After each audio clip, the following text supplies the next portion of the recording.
The Princess of Peach by Thomas Laprade. Narrated by Peter Walters. The Princess of Peach started each day with a routine. She stretched, she bathed, she looked into the mirror to see if her skin was still fair.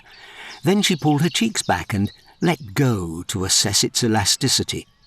On this day, however, she pulled her cheeks back twice, and then once more, wondering if she noticed something new, or if it was only an effect of the turning season's light.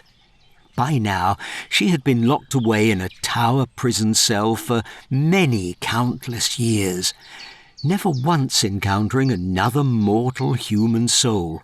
But never once in those years had she forgotten the importance of skin care as a vital practice of self-love. And while she knew better than to expect a knight in shining armour any time soon, she knew the secret of youth was to keep hope.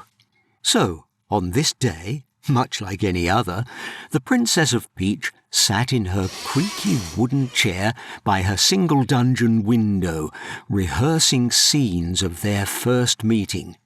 What if, when her knight in shining armour arrived, she dreamed, he swung the heavy cell door open and he lifted his helmet to reveal a spot of soot on his chin. And then, what if, as she wiped the spot of soot with her thumb, she said something clever like, "Shame on you, Sir Knight. It's not every day you meet a princess. The least you could do is make yourself presentable," and then she would giggle. Or maybe she would joke about how he was late, or maybe the soot would be on his cheek, or maybe it was on his brow. Not that those details mattered in the greater narrative arc of her reverie, but details did play an important role in keeping her little flame of hope alive. Anyway, why shouldn't she believe in a knight, a real knight in shining armour? She was a princess in a tower prison after all. Today, however, the Princess of Peach found herself feeling a little restless, struggling to focus her mind's eye on certain details. The consistency of the soot simply wouldn't materialize, nor would the shape of the chin under it, and suddenly her mind was clouded by memories of so many actually existing men's chins from her past. Was it a square, daddyish chin she preferred, or the newer V-shaped ones she heard had become popular in the Orient? She couldn't recall. "Move on, you ninny," she thought, or somewhat forced herself to think if such a thing was possible. Next, she went about playing through her favourite fantasy, one in which she and her dear knight in shining armour lay side by side in her hay-cot before she suggested spending another night there. Because what's a tower prison cell when you're free and in love? She would whisper in his ear. Or was the line, "What does it matter where you are when you're in love?" Or would she say, frustrated that none of these variations was producing quite the same titillating effect as when she first dreamed up the scenario, she began to worry if the older spectre of impatience was upon her again. Impatience, she had learned, was the ruin of strength and generally a waste of time, something she had plenty of, but still never enough. "Oh, dear knight, oh, where are you, my valiant knight? My years of youthfulness are numbered, and you should be so lucky to have me soon," she called out to a tower prison vacant of a single listening ear. That is, except for the two fuzzy ears of sweet Benji E. Pugston, the mini French bulldog that her captor, the ugly old witch with a wart on her nose, had gifted her. Naturally, the Princess of Peach had been sceptical of the flat-faced, heavy-breathing and yet surprisingly adorable beast. Surely this was another of the witch's tricks, she thought. But it wasn't long before her loneliness grew so unbearable that she took to caring for sweet Mr. Benjy E. Pugston as her own. He was an unmatched listener after all, and she had much to share. Hearing the princess's call of distress, Benjy swiftly rose to the task. He sauntered across the room from his cot, jumped into her lap, and buried his weird skin-flapped head into her bosom.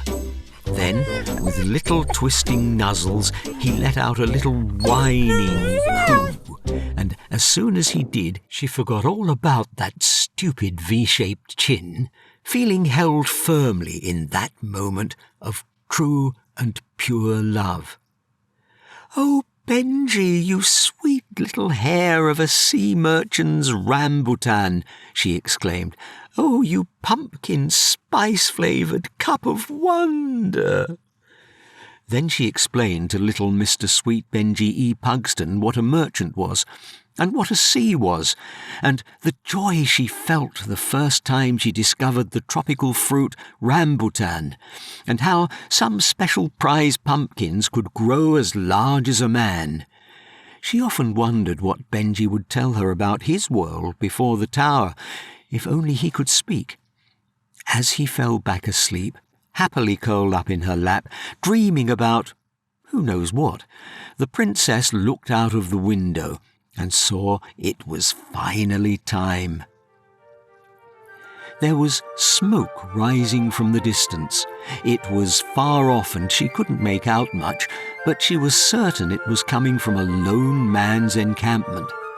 Without a pause, she hastily packed Benjy's toys, her favourite dresses and some sneakers, for surely her new life would be one of adventure.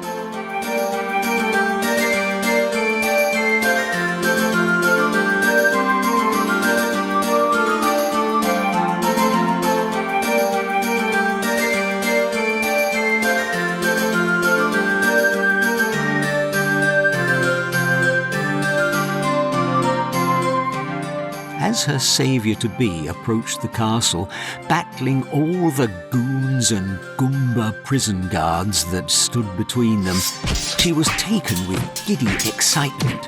Her heart sang, and she danced with joy, holding Benjy's front paws as he waddled on his hinds, trying hard to recall the steps to a dance she learnt long ago.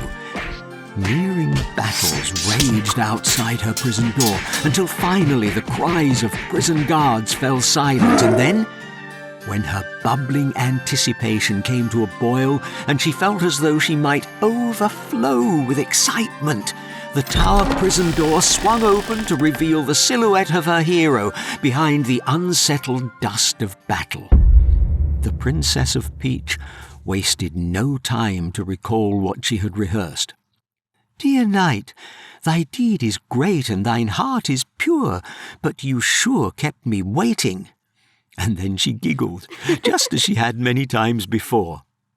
"Now, remove your helmet so that we can know the pleasures of true love's first kiss."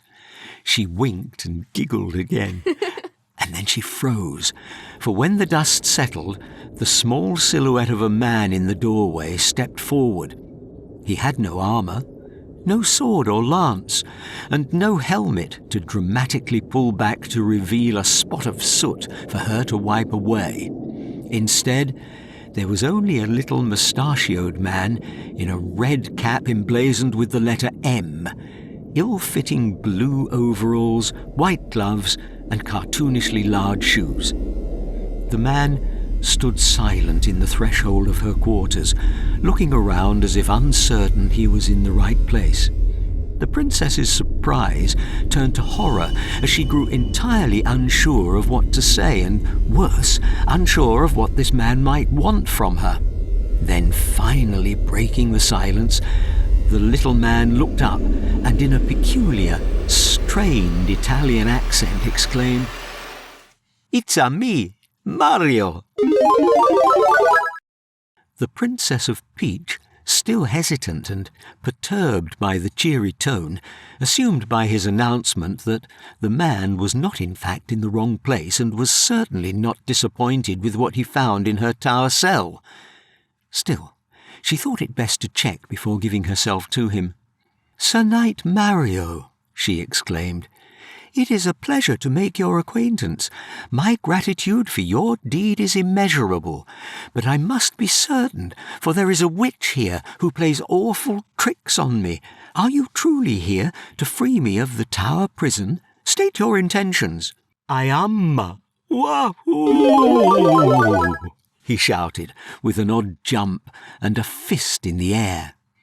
The princess took another moment to take in the odd man before her, but she was hopeful beyond reason.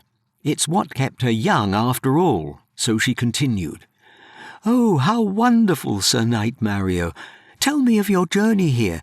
You must be a warrior of legendary proportions to have defeated all the guardians of this tower without any armour and without a weapon."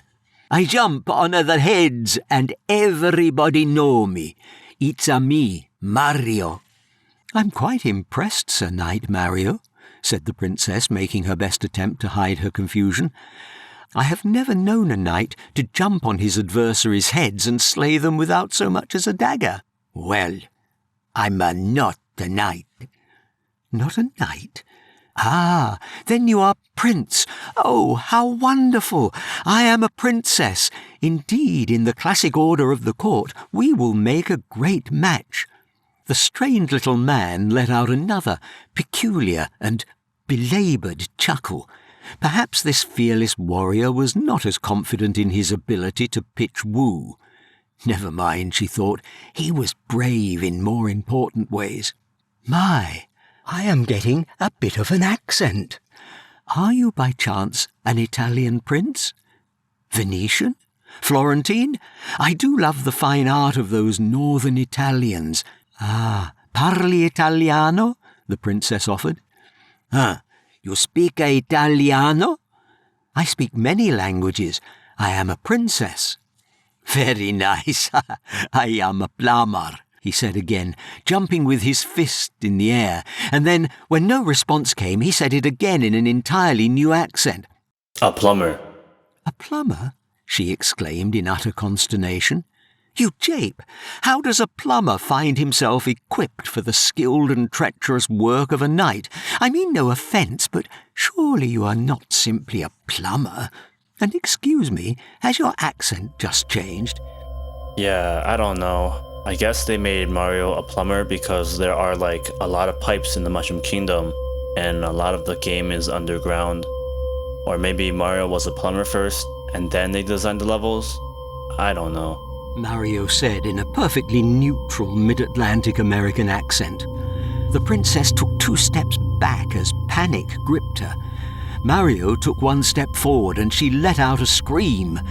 In an instant, Benji E. Pugston, who couldn't bear to see his master so distressed, jumped up as high as he could to nip little Mario's face, knocking him to the floor, sending his moustache flying in one direction and his hat in another. The princess gasped in horror. "Imposter! I knew this was a trick!" The man, who now appeared Asian and somewhere in the early stages of manhood, stood up to collect his costume, moustache and hat. He looked ashamed and altogether less threatening now, but the princess could spare no guilt for this freak. "Okay, well, maybe I'm not Mario, but I don't know anything about this witch," he mumbled. "Liar!" shouted the princess. "Leave this tower immediately and go back to wherever you came from." "But I did defeat all the Goombas and Koopa Troopas and those annoying piranha plants and found you. And Bowser was not an easy boss. You said my heart is pure and my deeds are great?" "Yes, you did. But then, who are you? And what do you want from me?" "My name is Kevin Lee. I'm from Arlington, Virginia. I don't know. I just thought we could hang out and talk about games. Are you into cosplay too?" His eyes looking down at his big feet again. "Virginia? And how am I to believe this? You look like an Oriental." "Yeah, well, I'm from Virginia, but my family is Chinese. The Mario costume is cosplay. I thought you'd be into it cause, you are Princess Peach." "I don't understand the words that come out of your mouth. I doubt your name is even Kevin." "Well, that's my American name. and I just thought this was what I was supposed to do. I don't know. I don't have any expectations, and you don't have to do anything you don't want to. You are welcome to come with me. I'm not really sure what's supposed to happen next. They looked around, quite unsure of what should happen next. Benji E. Pugston was also quite confused, as he had never heard of cosplay or Arlington, Virginia, and only a few tales of the Orient. "To Arlington, Virginia?" the princess asked skeptically. "You are but a boy. Do you even own land in Virginia, Sir Kevin Lee?" No. I live at my parents' house and go to school. I'm studying IT, like computer science, so I'll probably... The princess looked up a little surprised. "Oh my, a scholar from a land-owning family. What is cosplay? You said you like to cosplay. Does it bring honor to your family?" It's like when you dress up like a character from a movie or video game, or like just any character you like. I don't know. I guess it's a good way to forget about school and get away from all the bullshit and assholes in your life. Sir Kevin Mario Lee said, wiping sweat from his brow with a sigh. "I'm sorry. It's just that I have waited so many seasons to be rescued, and it's just this whole experience. Well, it's not..." Not what you expected? I'm not what you expected, huh? Kevin bowed his head in reverence, for it occurred to him he was merely a pauper in the presence of a real princess. But when he looked up again, he saw a kindred weariness reflected in their eyes. The fatigue of expectation left the princess with only the capacity to feel sympathy for the little man with the big feet, which now appeared to be composed of coarsely painted acrylic on soggy, deteriorating foam. Benji E. Pugston felt a twinge of melancholy in their shared circumstances and climbed into the princess's lap. She sat on her hay cot and pulled Benji in close to recount another tale of her life beyond the prison walls. "Oh, Benji, how I wish you could have seen me as a young girl, frolicking about in the gardens of my kingdom. I used to play games, too. I loved to play hopscotch, cards and marbles. Did I ever tell you I was a champion in the 9 to 15 Young Noble Girls All Dutchy Championship?" You like games? Do you like PC games or console? Kevin blurted out, as the princess carried on, now looking beyond him and past the tiny dungeon window. "The perfect game, you see, are ones in which the tools, means and rules are proportional to the challenge. When a game is too easy, boredom swiftly delivers us back to the drudgery of life," she sighed. "And when its challenges outweigh our means, we're confronted again with all too familiar disappointments of living. But when the challenge is surmountable by the wise strategy of our means, we are enraptured, transported by the ecstatic rhythm of progress. Challenges vanquished by our hard work gives us purpose. Games do not simply create worlds. They allow us temporary glimpses of ourselves as we strive nobly." Totally. Kevin struggled to see where she was going with all this, but the change in tone put him at ease. He wondered if she had accepted her fate, and a great weight was cast off his shoulders. "If only the arc of our lives followed that of a perfect game," the princess continued, pushing back softly as ebbing friction gives meaning to steadfast work towards arbitrary goals. "But, alas, the obstacles and opponents that real life present are indifferent to the mechanics of pleasurable play and rules. Well, there are none in war nor in love. If only life was something you could put down and pick up again when you felt spirited. But no, it just keeps going.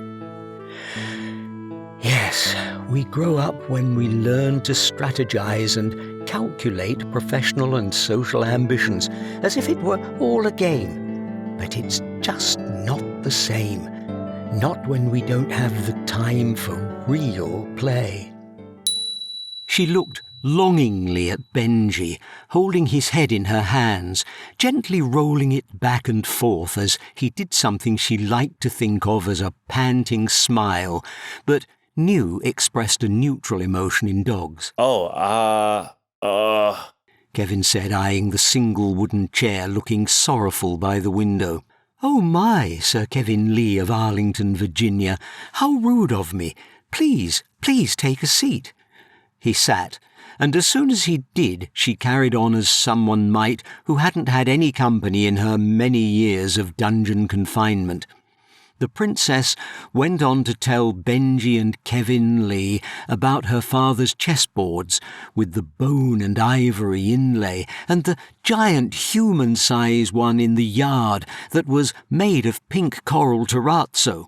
She described her greatest victories and the importance of chess to one whose professional aspirations involved statecraft, or social aspirations involved clever positioning in courtly affairs.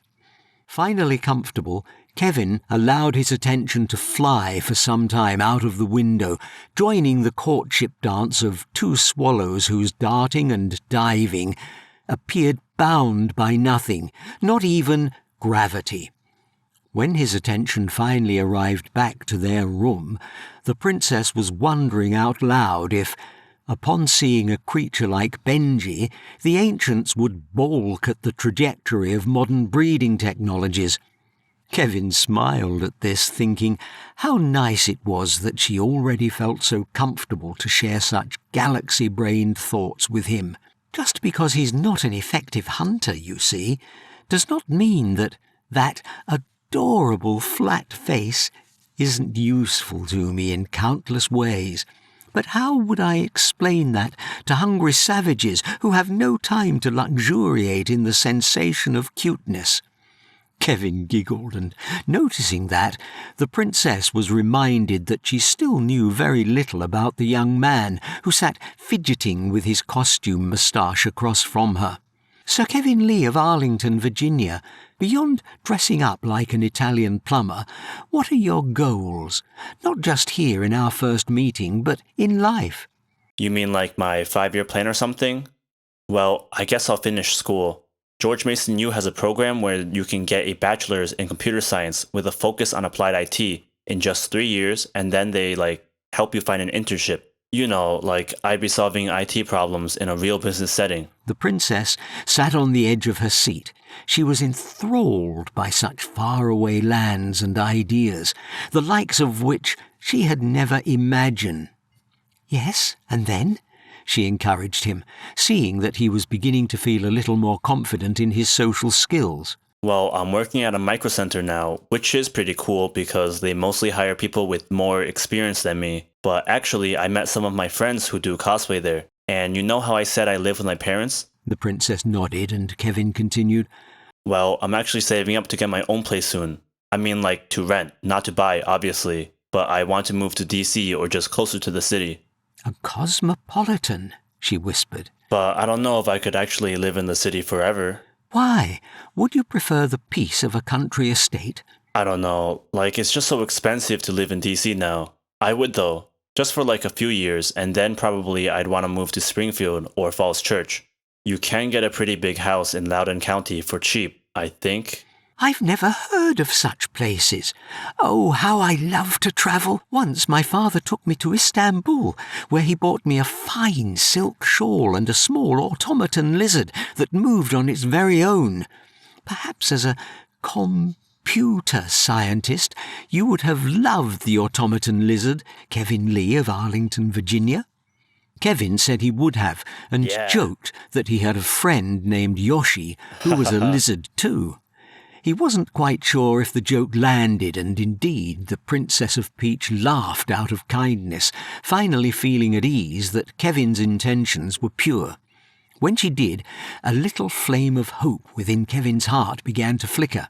"What's Springfield, Virginia like, Sir Kevin Lee?" she asked, easing herself into her cot and letting Benji E. Pugston rest his head and a paw upon her breast. "Well, it's pretty close to Washington, D.C., 45 minutes out. Virginia is named after a queen, actually. And in Maryland, there's a place called Prince George's County. I don't know why. Nice houses with big green yards, and there's a lot of good Asian food in strip malls with like pho, if that's your thing. It is Kevin Lee of Arlington, Virginia. It's precisely my thing. Don't you know by now I have a predilection for the exotic? Despite the rocky start, the two settled quite well into their first meeting as they sat and discussed their various interests and imagined their lives merging somewhere far away from that tower prison.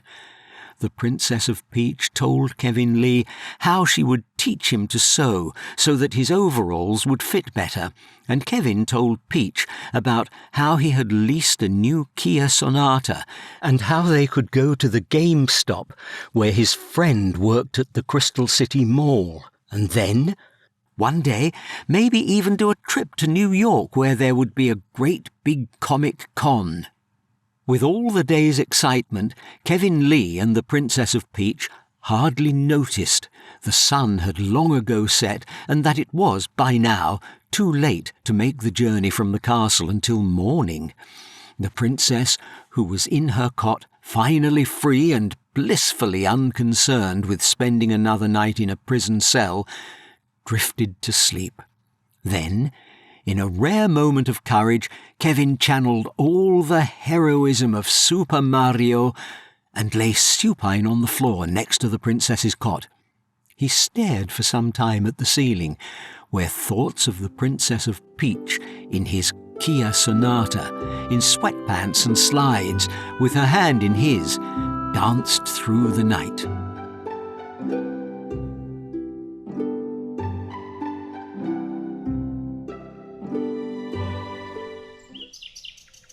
In the morning, the Princess of Peach woke first, startled by the sight of Kevin asleep on the floor, still wearing his large white gloves, silly painted shoes and ill-fitting blue overalls. She was still not used to the idea of any man, especially not one as strange as this in her prison cell, where she had dreamed alone for so many nights. The sun flooded through the small window, throwing all of Kevin's odd, foreign features into relief, and for a moment she could not tell if she was repulsed by him or if she should kiss him. But before she could make up her mind, the sound of clunking metal from the hall outside their dungeon broke the morning stillness. The clanging, which now sounded like footsteps, woke Kevin Lee as Benji E. Pugston stood by the cell door, lowering his head to snarl at whatever approached. A deep and valiant voice boomed from the darkness of the hallway. "My dear princess, you must excuse my tardiness. How rude of me. It's not every day I meet a princess in a tower." Then, a knight, a real knight in shining armour, stepped forward from the doorway and stood tall and regal, as if he knew exactly his most majestic angles. "Oh my! Oh dear, Sir Knight!" gasped the Princess of Peach, catching herself on the cot to keep from fainting. No way," groaned Kevin, rolling his eyes. "Give me a break." And then he awkwardly punched the air with his big white glove, prompting the knight to erupt in laughter. "And who is this jester?" the knight exclaimed. "Not exactly what I was expecting to find here." He seemed incapable of containing his laughter. The princess, after greeting the knight and offering him the seat by the window, explained that Sir Kevin Lee of Arlington, Virginia, a D.C. suburb, was not a jester, but a young Oriental man doing a cosplay of a popular Italian plumber who was very heroic. And then she did her best to explain what cosplay was and how she appreciated it despite never having tried it herself. "None of it is really what I expected either," she finally admitted, and made sure to explain that, despite what it looked like, Kevin spent the night on the floor and she on the cot. Then, seeing that she might somehow have hurt Kevin again, turned to him and took his hand. "Oh, Kevin, You've got to understand, it's not you. I think you're really cool, but we want something different. I just can't see myself being happy, living in the Virginia suburbs, waiting around for new releases of silly video games while you work a 9-to-5 job as an IT specialist. How can I possibly relate? I'd be miserable without a life of adventure and travel. I literally freelance, interjected the knight proudly. The Princess of Peach silenced him with a raised hand and continued, Kevin, I want to make a difference in the world.